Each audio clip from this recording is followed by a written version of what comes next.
आप बोल रहे थे जनाब सैयद तारे नबी और बलीरा मास्टर जो उड़ीसा के मशहूर मारूफ कवि थे, जिन्होंने अब कम अज कम हजारों पुरस्कार जीत चुके हैं। कई स्कूलों में उनका जाना होता है, मदरसों में। लिहाजा अब हम प्रोग्राम का आखिरी कड़ी, इम्पोर्टेंट कड़ी जो बाकी रह गए हैं, जो हमारे मुखिया अतिथि है, जो 16 साल से हमारे बीच में मदरसे के सदस्य हैं, मदरसे के मेंबर हैं। आज मैं उनसे अर्ज करूँगा कि मदरसे के हर वक्त के लिए हर 3 साल में एक सदर मुंतखब किया जाता है, प्रेसिडेंट हर 3 साल में। सबसे पहले प्रेसिडेंट थे इस बस्ती के मरहूम अब्दुल अहद खान, 3 साल उन्होंने पूरा किया। उसके बाद प्रेसिडेंट रहे हमारे जाने माने मरहूम दबिरुद्दीन खान, 3 साल प्रेसिडेंट रहे। उसके बाद जनाब अभी हयात में अल्लाह ताला उनकी उम्र और सेहत दे, जनाब महमूद अली खान उर्फ बचन बाबू, 3 साल प्रेसिडेंट रहे। उसके बाद में मुजीबुर रहमान साहब प्रेसिडेंट रहे इस मदरसे के 3 साल। इसी तरीके से अभी आर्जी तौर से मैं काम चला रहा था, लेकिन एक प्रिंसिपल हो और वो फिर प्रेसिडेंट का काम डबल पोस्ट है, इसलिए मैं आज सबके सामने अपने उस प्रेसिडेंट को इस्तीफा देकर इस बड़े महफिल में हमारे गांव के मदरसे के बहुत ही ज़्यादा हमदर्द साथी, जाने माने हमारे साथी जनाब वकीलुर रहमान साहब से कहूँगा कि वो इस मदरसे के प्रेसिडेंट के लिए खड़े हो जाए और हम आप सबसे कहूँगा ताली मारें। आज हमको प्रेसिडेंट मुंतखब किया जा रहा है।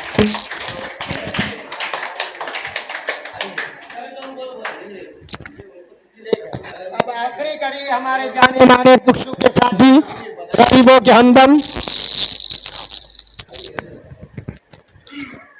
जनाब रमेश भाई हमारे हाजिर हैं। उनका आखिरी तकरीर, आखिरी स्पीच, आखिरी भाषण के बाद इस प्रोग्राम को ख़त्म कर दिया जाएगा दुआओं के साथ। हमारे प्रेसिडेंट, नए प्रेसिडेंट हैं जनाब मोहतरम वकीलुर रहमान साहब, आप हजरात के सामने तशरीफ लाए।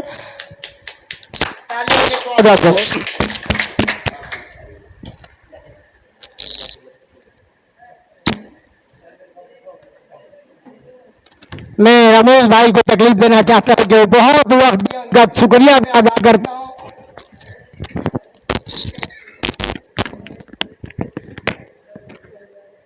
आज दौपड़ा स्थित बालिका मदरसा पक्षर आयोजित भारत वर्षर 79तम स्वाधीनता दिवस अवसर में पताका उत्तोलन करागला। यही पताका उत्तोलन बैठकर सभापति सम्मानास्पद व्यक्तित्व तथा दीर्घ 2010 मसीहा ठारू ए मदरसा निर्माण करिबारे जार अहर उद्यम, अक्लांत परिश्रम तथा तांकर स्नेह श्रद्धारे अनुष्ठान एक क्षुद्र अनुष्ठान आज बड़ भाव में गढ़ी तोली चांद मौलाना महोदय एठारे उपस्थित, सभापति महोदय मोर बड़ भाई एवं अन्यतम अतिथि कमरेड हिमाशकर भैया महोदय, जड़े यही कविता माध्यम तांकर संग्राम माध्यम कवितार झड़ सृष्टि करी ये विभिन्न समस्या को समाधान करने तांकर लक्ष्य आलन भाई एवं उपस्थित ये मदरसार समस्त छात्री माने जे कि दीर्घ दिन धरी बहुत दूर एटी आसी रही बापा माँ स्नेह श्रद्धा पाई एवं ये जो अच्छा आमर ये वयोज्येष्ठ व्यक्तित्व जो मैंने अच्छा मुझे प्रणाम जनाऊँगी एवं मोर सान भाई मैंने जो मैंने अच्छा ये अनुष्ठान को दीर्घ दिन धरी सहयोग कर धन्यवाद दूसरी।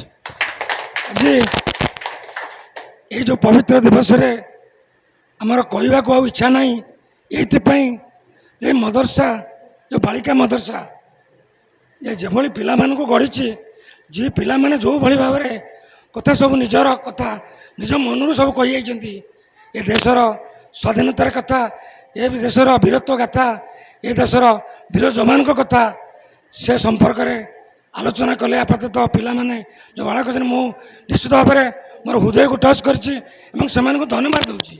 जो पिला माने आसी माइक द्वारा कहते କଥା କହୁଥିଲେ କିଛି କାଗଜ ମାଧ୍ୟମରେ ନାହିଁ। ମୁଁ ପ୍ରଥମେ ତାଙ୍କୁ ଧନ୍ୟବାଦ ଦେଉଛି। এই ମଦରସା ତାଙ୍କୁ ଶିଖାଇଛି। ବାପା ମାଙ୍କର ସ୍ନେହ ଶ୍ରଦ୍ଧା ଏଠି ସେ ପାଇଛନ୍ତି। ବହୁତ ଦୂରରୁ ଆସି ଏଠି ରହି ଯେଉଁଭଳି ଭାବରେ ନିଜର ସ୍ନେହ ଶ୍ରଦ୍ଧା ଏ ଗାଁ ଭିତରେ ଯେଉଁ ସ୍ନେହ ଶ୍ରଦ୍ଧା ଏ ମଦରସାର ସ୍ନେହ ଶ୍ରଦ୍ଧା ମୌଲାନାଙ୍କ ସ୍ନେହ ଶ୍ରଦ୍ଧା ପାଇଛନ୍ତି, ମୁଁ ତାଙ୍କୁ ଅଶେଷ ଧନ୍ୟବାଦ ଦେଉଛି। ବିଶେଷ ଭାବରେ ଆଜି ଏକ ପବିତ୍ର ଦିନ ଏଇଥିପାଇଁ, ଯେଉଁମାନେ ଦେଶ ସ୍ୱାଧୀନ କରିବା ପାଇଁ ଆମେ ଆଜି ଠିଆ ହେବାର ସୁଯୋଗ ପାଇଛେ, କହିବାର ସୁଯୋଗ ପାଇଛେ, ହାତକୁ ହାତ ମିଳେଇ କାନ୍ଧକୁ କାନ୍ଧ ମିଳେଇ କିଛି କଥା କହିବାର ସୁଯୋଗ ପାଇଛେ, ସେଇମାନଙ୍କୁ ମନେ ପାଇବା।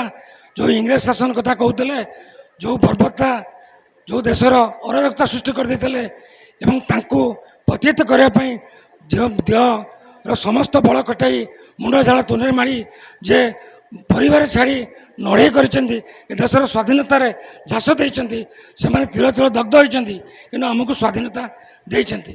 ଆମେ ତାଙ୍କୁ ମନେ ରଖିବା ପାଇଁ ଯେଉଁ ଶାନ୍ତି ମୈତ୍ରୀ ପତାକା, ଯେଉଁ ପତାକା ତଳେ ଆମେ ଆଜି ଉତ୍ତୋଳନ କରିଛେ, ସେଇ ବୀର ଯବାନମାନଙ୍କୁ ଆମେ ଆଜି ମନେ ପକାଇବା। ଯେଉଁ ବୀର ଯବାନମାନେ ଆମ ଦେଶକୁ ସ୍ୱାଧୀନ କରିବା ପାଇଁ ତାଙ୍କର ଜୀବନ ମଧ୍ୟ ଦେଇଛନ୍ତି।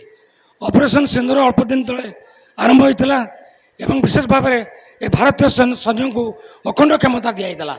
ଏ ଭାରତୀୟ ସୈନ୍ୟ ଭାରତର ସଂହତି ଏବଂ ତାର ସାର୍ବଭୌମତ୍ୱ କେମିତି ରକ୍ଷା ହେବ, ତାକୁ ରକ୍ଷା କରିବା ପାଇଁ ଏବଂ ଭାରତର ଲୋକମାନେ କେମିତି ଶାନ୍ତିରେ ରହିବେ, ଇଏ ହେଉଛି ଭାଇଚାରାର ଭାରତବର୍ଷ। ଏଠି ଜୈନ, ଖ୍ରୀଷ୍ଟିଆନ, ମୁସଲିମ, ହିନ୍ଦୁ ସମସ୍ତେ ରହିବାର ଅଧିକାର ଅଛି।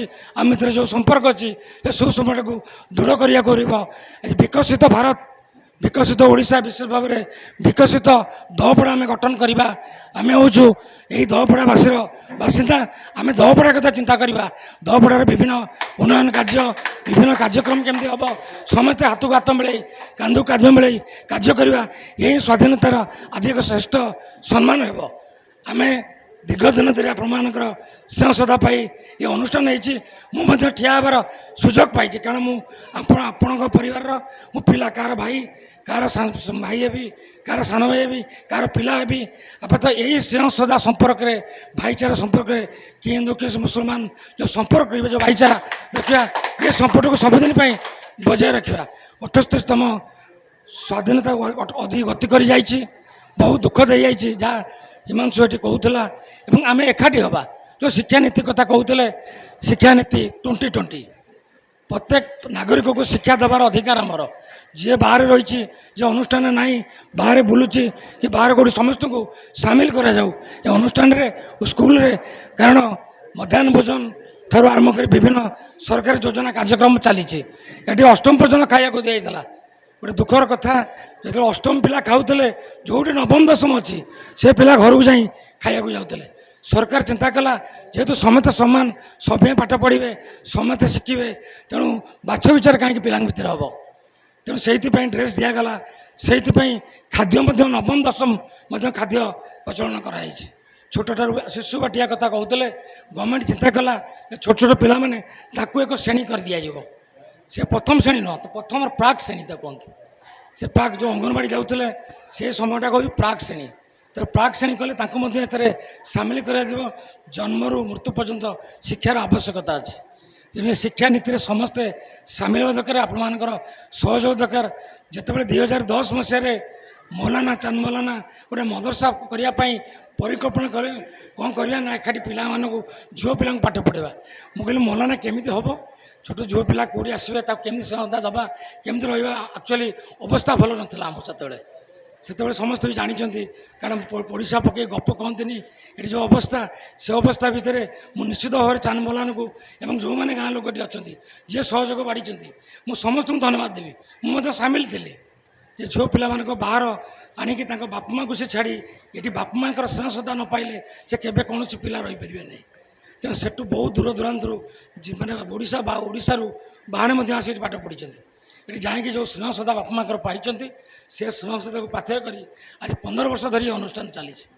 ଏବଂ ଯେଉଁ ଚାଳ ଘର ହେଉ, ଭଙ୍ଗା ଘର ହେଉ, ଯେଉଁ ପରିସ୍ଥିତିରେ ପଡ଼ି ସେ ଅନୁଷ୍ଠାନକୁ ଚଳାଇଥିଲେ, ତାଙ୍କୁ ସମ୍ମାନ ଦେବା କଥା। ମୁଁ ମୋ ମୁଣ୍ଡ ନେଇ ଯାଉଛି ତାଙ୍କ ପାଖରେ। ଏଇଥିପାଇଁ ତାଙ୍କୁ ମଧ୍ୟ ତାଙ୍କ ମାଆଙ୍କୁ ମଧ୍ୟ ମୁଁ ଧନ୍ୟବାଦ ଦେଉଛି। ଏଇଥିପାଇଁ ତାଙ୍କର ସ୍ନେହ ଶ୍ରଦ୍ଧା ଆମର ଯଥେଷ୍ଟ ଅଛି। ସମସ୍ତେ ଘର କରିକି ଘରେ କୋଅପରେସନ୍ ମିଳେ ନା, କିନ୍ତୁ ଏଭଳି କୋଅପରେସନ୍ ତାଙ୍କଠାରୁ ସେ ମାଆଙ୍କ ଠାରୁ ଆସିଛି ଏବଂ ଗାଁ ଲୋକ ଯେଉଁମାନେ ସାହାଯ୍ୟ ସହଯୋଗ ମାରିଛନ୍ତି ସେମାନଙ୍କୁ ମଧ୍ୟ ସହଯୋଗ ଆସିଛି। ତେଣୁ ଏ ସହଯୋଗରେ ଏ ଅନୁଷ୍ଠାନ ମୁଁ ଭାବୁଛି ବାଳିକା ଅନୁଷ୍ଠାନ ବାଳିକା ମଦରସା ଏଠି କେଉଁଠି ନାହିଁ। ତେଣୁ ଏ ଅନୁଷ୍ଠାନକୁ ମୁଁ ଧନ୍ୟବାଦ ବିଶେଷ ଭାବରେ ମୁଁ ନିଶ୍ଚିତ ଗର୍ବ ଗୌରବିତ ଏଇଥିପାଇଁ ଯେ ଛୋଟ ପିଲାମାନେ ଏଠି ଭାରତବର୍ଷର ଅଖଣ୍ଡତା ସାର୍ବଭୌମତ୍ୱ ବିଷୟରେ ଏବଂ ସଂଗ୍ରାମ ବିଷୟରେ ଯିଏ ସୈନିକମାନେ ଯେଉଁ ସୈନିକମାନେ ତାଙ୍କ ପରିବାରକୁ ଛାଡ଼ି ଆରପାରିରେ ଲଢ଼େଇ କରି ଏ ଭାରତବର୍ଷର ଅଖଣ୍ଡତା ରକ୍ଷା କରିବା ପାଇଁ ଯେ ଜୀବନକୁ ନିଜ ତିଳ ତିଳ କରିଦେଇଛନ୍ତି ଏଠି ଏ ସଂସାରରୁ ପଳେଇ ଯାଇଛନ୍ତି ତାଙ୍କ ପ୍ରତି ତାଙ୍କର ଯେଉଁ ଅମ୍ଳାନ ସମ୍ମାନ ପ୍ରତିଭା ତାଙ୍କ ଭିତରେ ଯେଉଁ ଉଦ୍ରେକ ହେଉଥିଲା ଏ ଛୋଟ ପିଲାଙ୍କ ପାଖରୁ ମୁଁ ତାଙ୍କୁ ଧନ୍ୟବାଦ ଦେଉଛି। ବହୁତ କଥା ସେ ଆମଠାରୁ ଶିଖିଛନ୍ତି। ଆମେ ଯେତେବେଳେ ସେଇ ବୟସରେ ଥିଲୁ ଆମେ ଏତେ ପାଠ ପଢ଼ିନଥିଲୁ ସେତେବେଳେ ସେ ବି ସମୟ ନଥିଲା। କିନ୍ତୁ ଯାହା ମୁଁ ଆପଣମାନଙ୍କୁ ଧନ୍ୟବାଦ ମୌଲାନାଙ୍କୁ ଧନ୍ୟବାଦ ଯେ ସଭାପତି ଏବଂ ଯେଉଁମାନେ ଅଛନ୍ତି ମୌଲାନା ଏବଂ ଯିଏ ଦାୟିତ୍ୱରେ ଅଛନ୍ତି ତାଙ୍କୁ ଧନ୍ୟବାଦ। ଏ ଅନୁଷ୍ଠାନରେ ଛୋଟ ଛୋଟ ପିଲାଙ୍କୁ ବାପା ମାଆଙ୍କର ସ୍ନେହ ଶ୍ରଦ୍ଧା ଦେଇ ଗଢ଼ି ତୋଳି ଏଠି ଆମେ ଭାଇଚାରା ସମ୍ପର୍କ ନେଇ ଯେଉଁମାନେ ଆଜି ଦହପଡ଼ାରେ ଏଠି ଅଛନ୍ତି ଆମେ ଭାଇଚାରା ସମ୍ପର୍କ ନେଇ ଆମେ ଏଠି ଅଛେ ଏବଂ ଏ ସମ୍ପର୍କଟା ସବୁଦିନ ପାଇଁ ଥାଉ। ଆଜି ଦିନରେ ଏତିକି ଶପଥ ନେବା ଆପାତତଃ ପରସ୍ପରକୁ ପରସ୍ପର ହାତ ମିଳାଇବା ଏବଂ ଭଲ ପାଇବା ଆପଣମାନଙ୍କ ସ୍ନେହ ଶ୍ରଦ୍ଧା ପାଇଁ ମୁଁ ଆଜି ଠିଆ ହେଇଛି। ବହୁତ ଦିନର ସ୍ନେହ ଶ୍ରଦ୍ଧା ସେ ସ୍ନେହ ଶ୍ରଦ୍ଧା ଭୁଲି ହେବନି ଏବଂ ସବୁଦିନ ପାଇଁ ଏଇଟା ବଜାୟ ରହୁ। ଆପଣଙ୍କ ପିଲା ହିସାବରେ ପରିବାର ହିସାବରେ ମୁଁ ଆପଣଙ୍କ ପାଖରେ ରହିବି ଆପଣ ମୋ ପାଖରେ ରୁହନ୍ତୁ। ଏତିକି ଆପାତ ପବିତ୍ର ଦିବସରେ ଯେଉଁ 79ତମ ସ୍ୱାଧୀନତା ଦିବସରେ ମୁଁ ଏତିକି ଆପାତ ଆଶା କରି ଆମେ ଦହପଡ଼ାର ସମ୍ମାନ ଏବଂ ମାନ ଏବଂ ବିଶେଷ ଭାବରେ ବିକଶିତ ଦହପଡ଼ା କେମିତି ଗଠନ ହେବ ଆପଣମାନଙ୍କର ସମସ୍ତଙ୍କର ସହଯୋଗ ଶିକ୍ଷାନୁଷ୍ଠାନ ଉତ୍ତରୋତ୍ତର ଉନ୍ନତି ହେଉ ସମସ୍ତଙ୍କର ସହଯୋଗ ଏତେ ଆଶା କରି ସମସ୍ତଙ୍କୁ ଏତେ ସମୟ ବସିଥିବାରୁ ବିଶେଷ ଭାବରେ ମାଆମାନଙ୍କୁ ଏବଂ ପିଲାମାନଙ୍କୁ ଏବଂ ବୟୋଜ୍ୟେଷ୍ଠ ବ୍ୟକ୍ତିତ୍ୱ ଯେଉଁମାନେ ଅଛନ୍ତି ଏଠି କାଲି ବି ଅଛନ୍ତି ସଭାପତି ଅଛନ୍ତି ଆଉ ମୌଲାନା ସାହେବ ଅଛନ୍ତି ଏବଂ ମୌଲାନା ଅଛନ୍ତି ସମସ୍ତଙ୍କୁ ଧନ୍ୟବାଦ ଦେଇ ମୋର ବକ୍ତବ୍ୟ ରହୁଛି। ନମସ୍କାର, ଜୟ ହିନ୍ଦ।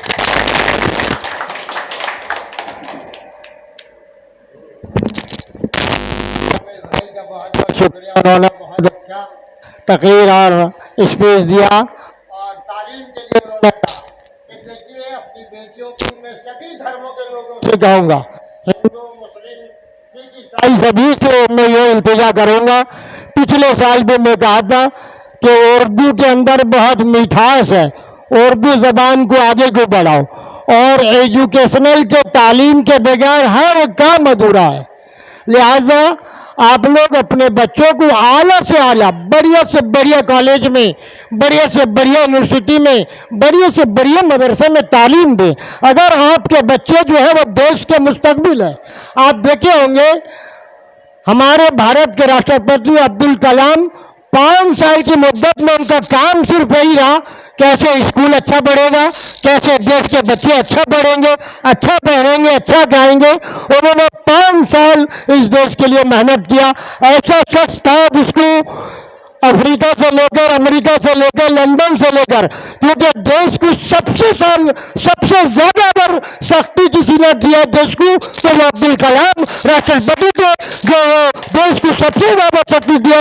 उन्होंने एटम बम बनाया जिसकी वजह से सब देश लोग बुला रहे थे, मगर हमारे देश के लोगों ने कहा हम अपने लाल को अपने इस साइंटिस्ट को कहाँ छोड़ेंगे, हम इनको राष्ट्रपति का सम्मान देकर इनको देश में बैठाएंगे। और ये था तालीम उन्होंने पढ़ा था। तो आप लोग भी अगर पढ़ेंगे तो आपको देखो तालीम की बिना पर इस इल्म के बिना पर पाठ्य पाई आज देखो ओडिशार गोटे लेडीज द्रौपदी मुर्मू राष्ट्रपति होती आपण मैंने भी भविष्य पारे जब आप ठीक पाठ पढ़ी लोक आप मनर थे कि आम डाक्तर लोक सेवा करूँ, वकिल लोक सेवा करूँ, बालिस्टर लोक सेवा करूँ, से तो आम कर्तव्य पैसा तो आम कमेबा किंतु आम मन थे आम सेवा करूँ। सेवा ही आम धर्म अच्छी ये कही मोर कर्तव्य शेष करूँ।